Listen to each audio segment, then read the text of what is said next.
Hello students.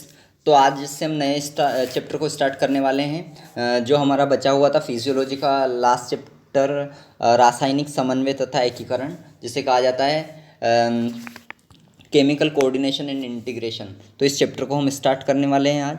तो याद रखना, इसमें अधिकतर चीज़ें जो है हमें एनसीईआरटी से कवर करनी है। कुछ एक्स्ट्रा चीज़ें होगी तो मैं बताता जाऊँगा आपको, वो आपको नोट करते जाना है। क्लियर? तो हम स्टार्ट करते हैं। देखिए, जो रासायनिक समन्वय तथा एकीकरण, इसका मतलब यहाँ पे सीधी सी बात है कि यहाँ पर कोई ना कोई केमिकल ज़रूर होगा जिसकी वजह से कोऑर्डिनेशन होता होगा।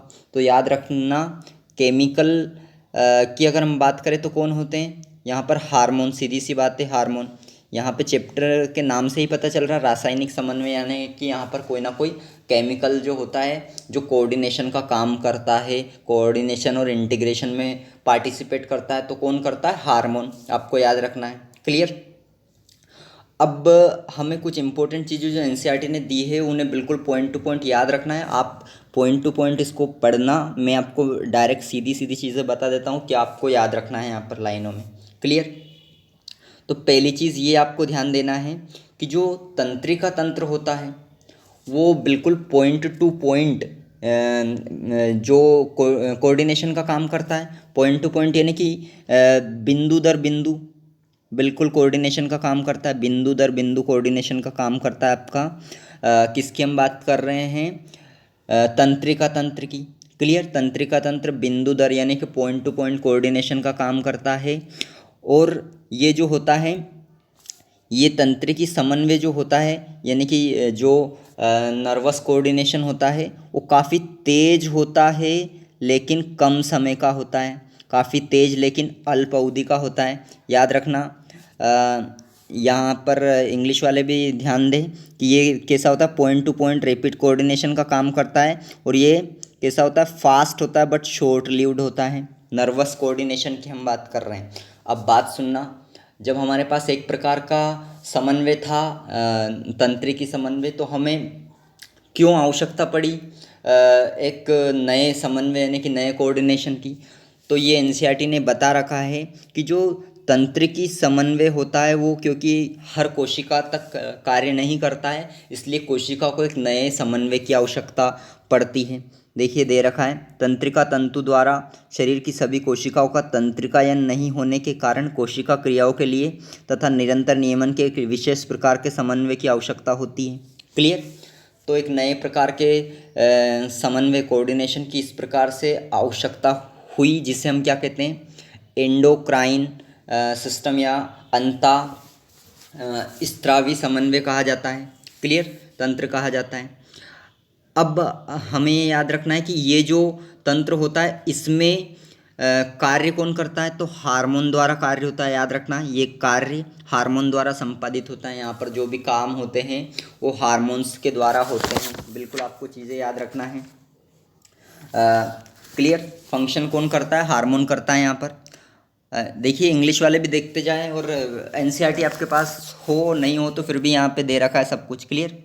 अब हमें ध्यान देना है कि जो न्यूरल सिस्टम और एंडोक्राइन सिस्टम मिलकर, न्यूरल सिस्टम और एंडोक्राइन सिस्टम मिलकर शरीर की जो फिजियोलॉजिकल फंक्शन होता है, जो क्रियात्मक कार्य होते हैं उनको नियंत्रण करने का काम करते हैं।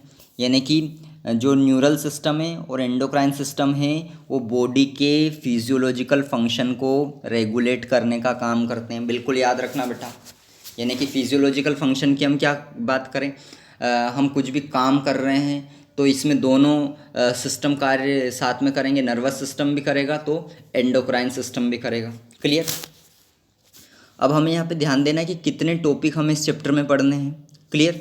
तो आप देखिए कौन कौन से टॉपिक हमें इस चैप्टर में पढ़ने हैं। तो पहला देखिए, एक तो अंतःस्रावी ग्रंथियाँ, अंतःस्रावी ग्रंथियाँ और हार्मोन। अंतःस्रावी ग्रंथियाँ और हार्मोन यानी कि एंडोक्राइन ग्लैंड और हार्मोन्स। दूसरा है मानव अंतःस्रावी तंत्र यानी कि ह्यूमन एंडोक्राइन सिस्टम। तीसरा दे रखा है हृदय, वृक्क और जठर आंतरिक पथ के हार्मोन यानी कि hormones of heart, kidney and gastrointestinal tract. और अगला दे रखा है हार्मोन क्रिया की क्रियाविधि, यानी कि कैसे हार्मोन का एक्शन जो होता है उसका मैकेनिज्म कैसे होता है, क्योंकि अलग अलग हार्मोन का जो नेचर होता है वो अलग अलग मैकेनिज्म से काम करते हैं बेटा। जैसे स्टेरॉयड हार्मोन होते हैं वो अलग तरीके से काम करते हैं, तो पेप्टाइड हार्मोन जो होते हैं वो अलग तरीके से काम करते हैं। हम देखेंगे पूरे चैप्टर में, अच्छे से आपको समझ में आएगा सब चीज़। क्लियर। तो अब हम टॉपिक देखते हैं। हमारा पहला टॉपिक जो अंतःस्रावी ग्रंथियाँ और हार्मोन। क्या एंडोक्राइन ग्लैंड होते क्या है और उनमें हार्मोन कौन कौन से होते हैं, इस प्रकार से। क्लियर। तो हमें पहला टॉपिक देखना है बेटा। इससे पहले आपको एक चीज़ याद रखनी है कि जो ग्लैंड्स होते हैं वो 3 टाइप्स के होते हैं। क्लियर। 3 टाइप्स के ग्लैंड होते हैं। पहला कौन सा होता है, एक तो एक्सो होते हैं। एक्सो का मतलब बाह्यस्रावी, एंडो मतलब अंतःस्रावी, और एक होता है मिक्सो। मिक्सो मतलब मिश्रित ग्रंथियाँ। तो 3 प्रकार के ग्रंथियाँ याद रखना है। कुछ एक्स्ट्रा चीज़ें आप नोट करते जाना। बाह्यस्रावी, अंतःस्रावी और मिश्रित ग्रंथियाँ 3 प्रकार की होती है, एक्सोक्राइन, एंडोक्राइन और मिक्सोक्राइन ग्लैंड।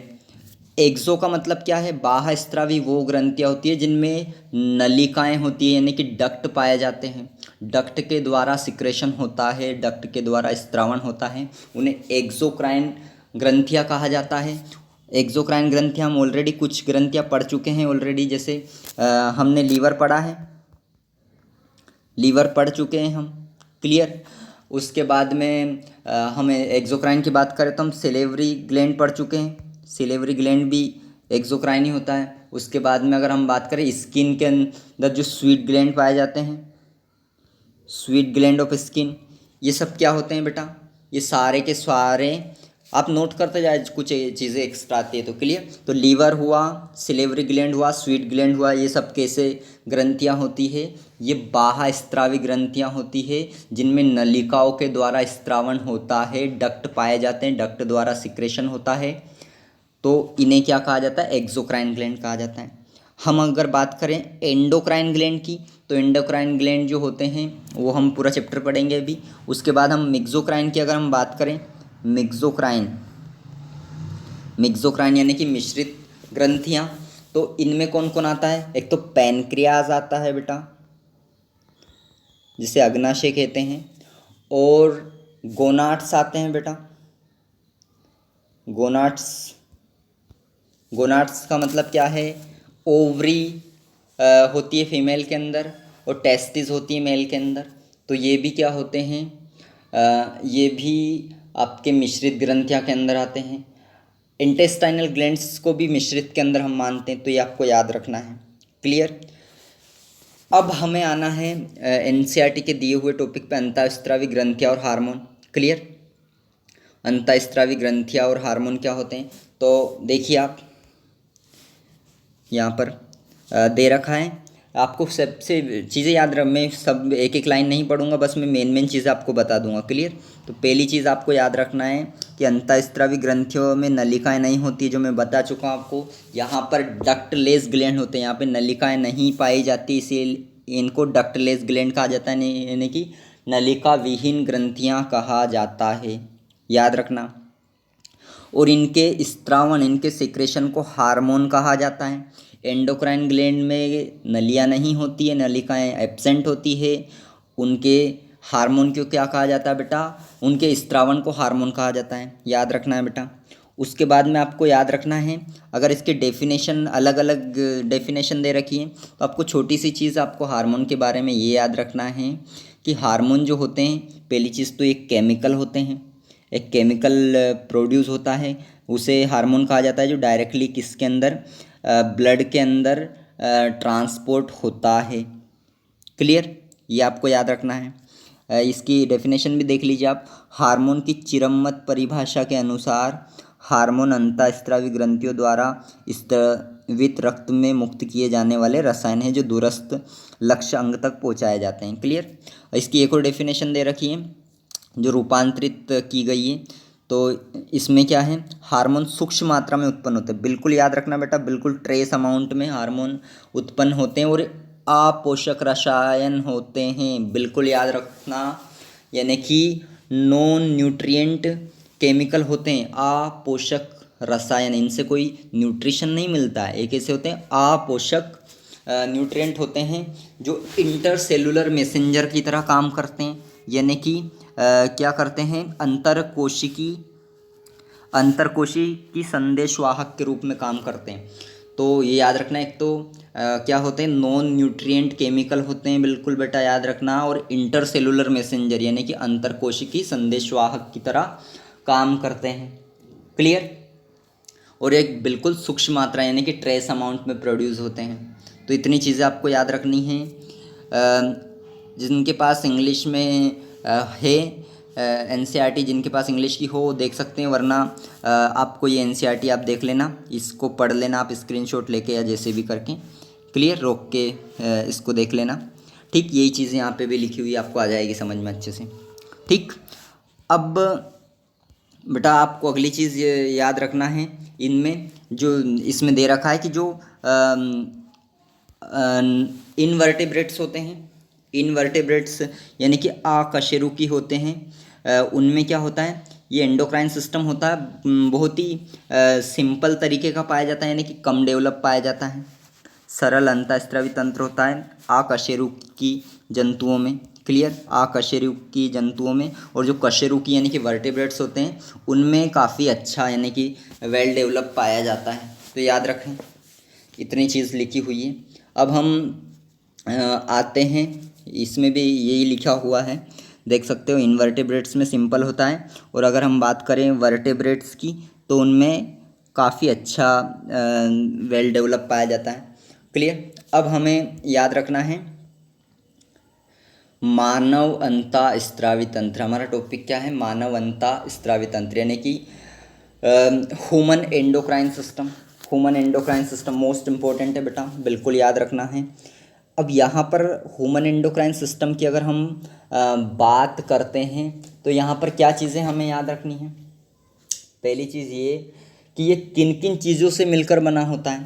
ह्यूमन एंडोक्राइन सिस्टम यानी कि मानव अंतःस्रावी तंत्र के अंदर कौन कौन आते हैं, तो याद रखना बेटा, इनके अंदर कौन कौन से स्थान, कौन कौन सी चीज़ें आती हैं।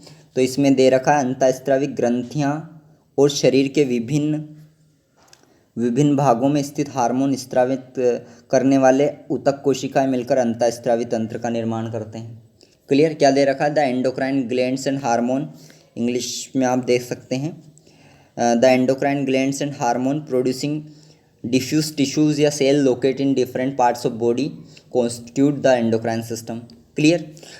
इसके अंदर कौन कौन सी ग्रंथियाँ आती है, तो पहली पिट्यूटरी यानी कि पीयूष ग्रंथि, पीनियल ग्रंथि, थायराइड ग्रंथि, एड्रिनल ग्लैंड, पैनक्रियाज यानी कि अग्नाशय, पैराथायराइड ग्रंथि, थाइमस ग्रंथि, गोनाड्स जो होते हैं टेस्टिस और मेल। तो ये चीज़ें मिलकर बनाती है, आपको यहाँ पर देख लीजिए आप हिंदी वाले। देखो बेटा, पीयूष ग्रंथि, पीनियल, थायराइड, एड्रिनल, अग्नाशय, पैराथायराइड, थाइमस और जनन ग्रंथियाँ में, जनन में क्या आती है, नर में वृषण होते हैं, हमने पढ़ा है अच्छे से डिटेल में, मादा में अंडाशय होता है। क्लियर। तो ये मिलकर बनाते हैं। क्लियर। इनके अतिरिक्त अगर हम बात करें कुछ अन्य अंग जैसे कि जठर आंत्रिमार्ग, जठर आंत्रिमार्ग का क्या मतलब है बेटा, गैस्ट्रोइंटेस्टाइनल ट्रैक्ट हम पढ़ेंगे, यकृत हम पढ़ चुके हैं अच्छे से, वृक्क किडनी को हम पढ़ चुके हैं, हृदय को हम पढ़ चुके हैं, आदि में भी हार्मोन का उत्पादन होता है। क्लियर बेटा, आपने अच्छे से पढ़ा था कुछ हार्मोन, जो अगर आपको याद हो तो आपने, अगर पता हो आपको, जो हृदय में आपने हार्मोन पढ़ा था क्या, ANF, एट्रियल नेट्री यूरेटिक फैक्टर। जब हम किडनी का बेटा फंक्शन देख रहे थे, रेगुलेशन, तब आपने हृदय का हार्मोन पढ़ा था, ANF, एट्रियल नेट्री यूरेटिक फैक्टर, जो पेप्टाइड हार्मोन होता है, उसका काम देखा था, क्या करता था, ब्लड प्रेशर को डिक्रीज़ करता था बेटा, याद रख लेना। क्लियर। तो ये चीज़ आपको याद रखना है बेटा। उसके बाद में अगर हम बात करें तो आप किडनी का हार्मोन भी देख ही चुके थे, जो जक्स्टाग्लोमेरुलर सेल के द्वारा होता था, सीक्रेट कौन सा बेटा, इराइथ्रोपोएटिन हार्मोन देखा था, बिल्कुल याद होगा। क्लियर। उसके बाद गैस्ट्रल इंटेस्टाइनल के अंदर काफ़ी हार्मोन्स पाए जाते हैं, जिनमें CCK आता है, गैस्ट्रिन आता है, सेक्रेटिन आता है, तो हम सभी को पढ़ेंगे। क्लियर। वृक्क के अंदर आप पढ़ेंगे ही सही, तो ये आप याद रखें। क्लियर? हाँ, अब हम तो आपको ये समझ में आया कि हमारा अंतःस्रावी तंत्र जो होता है किन किन चीज़ों से मिलकर बनता है। तो किन किन चीज़ों से मिलकर बनता है बेटा? बहुत सारे ग्रंथियों से मिलकर बनता है ये। क्लियर? तो हमने देख लिया कौन कौन सी ग्रंथियों से मिलकर बनता है। अब हम पहला टॉपिक जो यहाँ पर देखो, यहाँ पर उससे पहले एक डायग्राम दे रखा है बेटा। इस डायग्राम को आप ध्यान से देखिए, अच्छे से आपको देखना है डायग्राम। इसमें पोजीशन दे रखी है, अलग अलग ग्रंथियों की पोजीशन दे रखी है आपको। हाइपोथैलेमस अब भी जस्ट थोड़े हमने कुछ लेक्चर पहले ही हमने ब्रेन का पूरा पार्ट पढ़ा है, तो उसमें हाइपोथैलेमस आपने पढ़ा है। मैंने पढ़ाया था कि डायंसेफेलोन जो होता है उसके दो पार्ट होते हैं, एक तो थैलेमस और हाइपोथैलेमस। आपको अच्छे से पता होगा, पढ़ाया था मैंने। तो हाइपोथैलेमस मैंने तब भी कहा था कि जो डायंसेफेलोन होता है उसके आधार भाग पर, बेसल पार्ट पर हाइपोथैलेमस पाया जाता है बेटा। तो इसकी पोजीशन याद रखना, क्या कहाँ पर पाया जाता है? डायंसेफेलोन के आधार भाग पर, या फिर ये कह सकते हैं कि अग्र मस्तिष्क के आधार भाग पर पाया जाता है। अगर हम पीयूष ग्रंथि की बात करें तो कहाँ पर पाई जाए? बिल्कुल याद रख लेना, अभी मैं पॉइंट बेटा बोलते जा रहा हूँ, यहीं पर नोट कर लेना। आधार भाग पर हाइपोथैलेमस होता है इसके डायंसेफेलोन के या फिर अग्र मस्तिष्क के। पीयूष ग्रंथि की पोजीशन लिख लेना। पीयूष ग्रंथि बेटा पाई जाती है हाइपोथैलेमस से जुड़ी हुई होती है, नीचे पढ़ा था, बताया था उस दिन मैंने। हाइपोथैलेमस से नीचे जुड़ी हुई होती है, और जो बोन होती है उसकी सेला टर्सिका गुहा में, सेला टर्सिका केविटी में पाई जाती है। सेला टर्सिका केविटी में पाई जाती है। अभी यहाँ पे याद रख लें, हम डिटेल में भी पढ़ेंगे। क्लियर? उसके बाद हम बात कर रहे हैं पीनियल ग्रंथि की। तो पीनियल ग्रंथि का आपको याद रखना है। पीनियल ग्रंथि जो होती है वो आपका जो अग्र मस्तिष्क होता है उसके डोर्सल भाग में पाई जाती है। डोर्सल भाग में पाई जाती है। डोर्सल का मतलब हम जानते हैं बेटा, डोर्सल यानी कि ऊपरी भाग हम कह सकते हैं। क्लियर? तो उसके डोर्सल भाग में पाई जाती है, ये याद रखना है आपको। उसके बाद में हमें थायराइड और पैराथायराइड की पोजीशन देखनी है। तो थायराइड का आप याद रखना, थायराइड पाया जाता है बेटा जो ट्रेकिया होता है। ट्रेकिया को हम क्या कहते हैं? विंड पाइप, श्वास नली कहा जाता है। तो ट्रेकिया जो होता है उसके दोनों साइड, मतलब अगल बगल पाई जाती है बेटा थायराइड ग्रंथि। और अगर हम पैराथायराइड की बात करें, पैराथायराइड ग्रंथि, तो पैराथायराइड जो होती है वो थायराइड के पीछे पाई जाती है। चीज़ें लिखते जाना बेटा, सबकी पोजीशन से सिंपल सा क्वेश्चन उठ के आता है और वो उसमें भी लोग क्या हो जाते हैं, कंफ्यूज हो जाते हैं, तो उनकी पोजीशन भूल जाते हैं। उसके बाद बेटा यहाँ पर आपको दे रखा है, यहाँ पे नाम नहीं दे रखा है इन्होंने, ये थाइमस ग्रंथि है, ये थाइमस है ये वाली। क्लियर? तो थाइमस की पोजीशन भी आप याद रख लें। थाइमस ग्रंथि जो होती है वो पाई जाती है जो आपका स्टर्नम होता है आगे। स्टर्नम आपका आगे होता है, हमने पढ़ा था। स्टर्नम जो होता है, एक तो हम कह सकते हैं कि स्टर्नम के पीछे, और दूसरी चीज़ आपके याद रखें जो दोनों आपके लंग्स होते हैं, फेफड़े होते हैं, उनके बीच वाले साइड में पाई जाती है। तो आपको याद रखना है पोजीशन। क्लियर? उसके बाद में हम बात कर रहे हैं एड्रिनल की, यानी कि आपका यहाँ पर दे रखा है एड्रिनल यानी कि अधिवृक्क, ये कट गया है यहाँ पर, अधिवृक्क एड्रिनल। तो ये सबको ही पता है, हमें पढ़ा था हमने, किडनी पढ़ी थी कि किडनी के ऊपर पाया जाता है एड्रिनल। उसके बाद अग्नाशय है ये बेटा। अग्नाशय हमें पता है कहाँ पर पाया जाता है बेटा? लीवर के पास में पाया जाता है। तो लीवर के पास में पाया जाता है अग्नाशय, याद रखना है। उसके बाद में बेटा टेस्टिस वृषण आपको पता है कहाँ पर पाए जाते हैं? एक्स्ट्रा एब्डोमिनल कैविटी, यानी कि आपका एब्डोमन, आपका पेट यानी कि वक्ष गुहा क्या कहते हैं, उससे बाहर पाई जाता है, आपको याद रखना है। अंडाशय यानी कि ओवरी कहाँ पर पाया जाता है बेटा? ये मादा के अंदर पाई जाती है। और कहाँ पर पाई जाती है? एब्डोमिनल कैविटी के अंदर पाई जाती है, यानी कि वक्र गुहा, ये मुझे पता नहीं वर्ड क्या है, कहा जाता है हिंदी में प्योर वर्ड, पर वहाँ पर पाई जाती है, यानी कि पेट वाली जो कैविटी होती है उसके अंदर पाई जाती है। ठीक? अब बेटा हमें आना है हाइपोथैलेमस, जो इम्पोर्टेंट टॉपिक। बेटा यहाँ पर आपकी सारे कन्फ्यूज़न दूर हो जाएंगे, पर आपको क्या करना है, चीज़ों को यहीं से समझते जाना है। इसमें कुछ भी समझना, एक बार समझ गए ना तो यानी कि परमानेंट आपको बिठा लेना है माइंड के अंदर ये सब चीज़ें।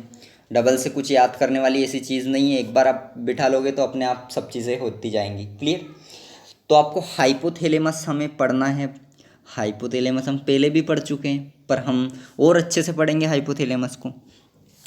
तो देखिए हाइपोथैलेमस में आपको लोकेशन अभी मैंने बता ही दिया आपको, कहाँ पाया जाता है। अग्र मस्तिष्क, अग्र मस्तिष्क की हम बात करें, जो डायंसिफेलोन होता है उसका आधार भाग होता है।